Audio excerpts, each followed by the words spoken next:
what's the next? Wait, Vicious, what did you rate that match? I rated it a 9. Oh, okay. Oh, okay. Next match. Now, in my opinion, this is a little backwards. You might notice that as well. Because this is not the last match on the card, yet it is for the TNA World Heavyweight Championship. The only way I could see this getting done this early was if one of them, if the winner of that title match was going to interfere in the next match. That's the only way I see it happening. Or like in a stupid sort of thing, they would have to defend their title on the same night. Yes. Now, that's what I was thinking. World title match, I did not like this match. No. It was Sting the champion versus Mr. Anderson. It's Kennedy. I don't care what anybody says. Kennedy. I did like the way it started. I thought it was interesting the way it started.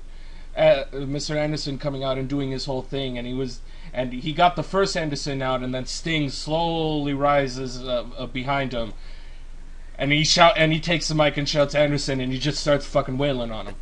I did like that. What's up with Sting's face paint during this match? He was a fucking clown. He was a clown. It looked like Jeff Hardy got a hold of him and fucked with his face paint. He looked like... Was he a juggalo that night at ICP? I don't know. That makeup was messed up. Insane Clown Posse had a part of his makeup tonight. That night. I'm fucking up my words, I don't care. Anyway. So, this match. Why is it bad? The finish was terrible.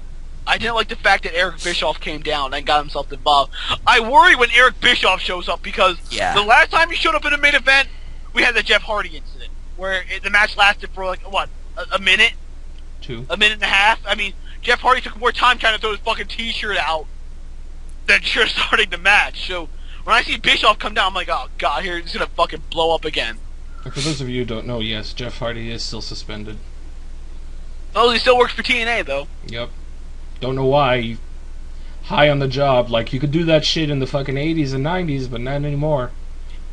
No, but that match, it could have been a hell of a lot better. It shouldn't have the Eric Bischoff interference because, it built up good speculation thinking, oh, is Anderson in cahoots with Immortal? Or is this Immortal just trying to play their card, trying to get the belt off the Sting? I thought Immortal was babyface now. Immortal's not baby. No, I'm thinking Fortune. That's Fortune. My bad. That's Fortune. Immortal is the heel group of a bunch of old, washed-up guys. Hogan, Flair, Bischoff. The Hardys. The Hardys. Freaking... Abyss. But they have Gunner. They have Gunner. Who? Exactly. He's your television champion, believe it or not. Who? Wait, he won it back?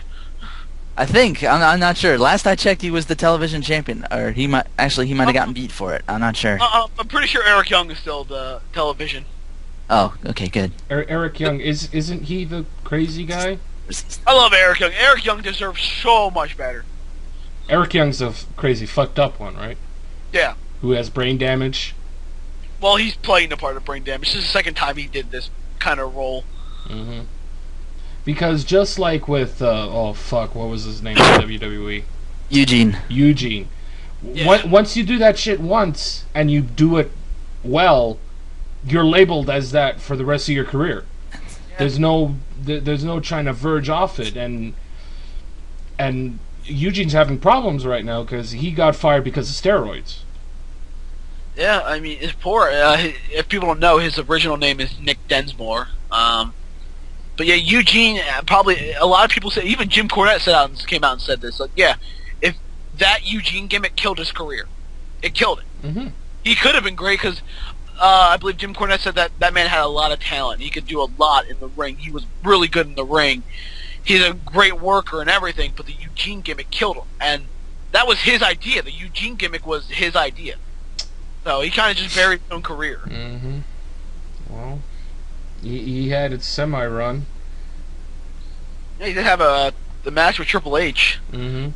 That got him over a bit. He lost it. Or did he? I don't remember now. Yeah. Yeah, well, okay. At the time, they had what the fuck was that group? I can't remember the group name now. Evolution. Evolution, that's it.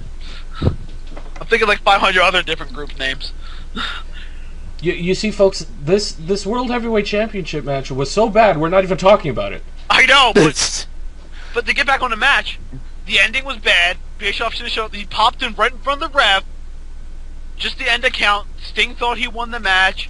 Anderson gets the pin. Anderson, he puts the finisher on him. I think Bischoff hit hit the mat once, so yeah. So what, he heard what Sting heard thought was 3. But the ref only hit it twice. Mm-hmm. That was the confusion.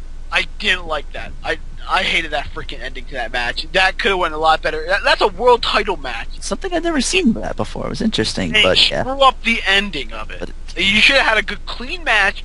Because I don't know if they're trying to push Anderson to a heel, or a lot of people say that he's the next Stone Cold because he's like the anti-hero character. But I don't see it myself, honestly. No. I probably see him going back to he can't be the anti-hero character because Anderson's good in the mic. He's a good talent, but I just think I don't think he can pull the anti-hero gimmick off.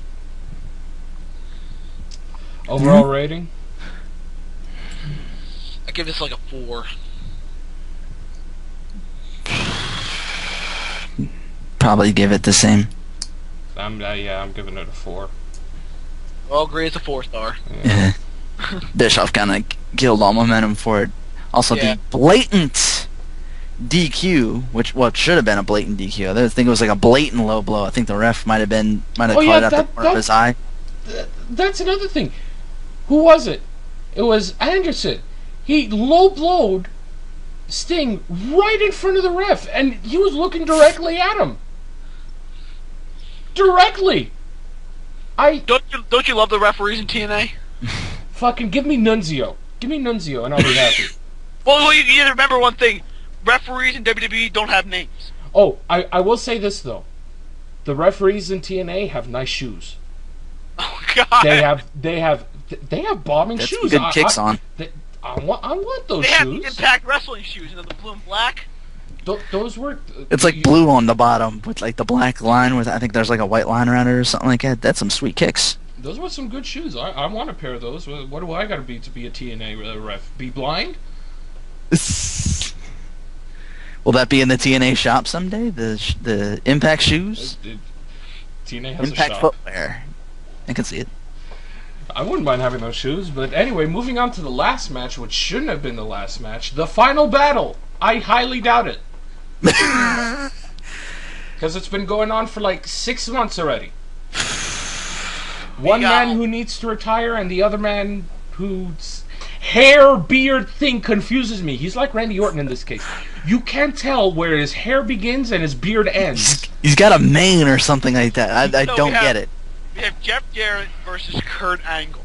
The final battle. To determine the number one... This one was to determine the number one contender. Yes, it was an actual purpose. The match they just had before this one. The TNA World Heavyweight Championship. Also, if Jarrett was to win, Angle would have to surrender his gold medals. And present it to him on a pedestal on the next TNA. Or, my bad, Impact Wrestling. It's TNA. It says it on the card. I'm looking at it right now. It says it underneath the Impact Wrestling, that ringside thing. You pull it up, you'll see it. It says TNA underneath. Mm-hmm. And then the ring did say Impact Wrestling on it. It did say Slammiversary. That was like, what?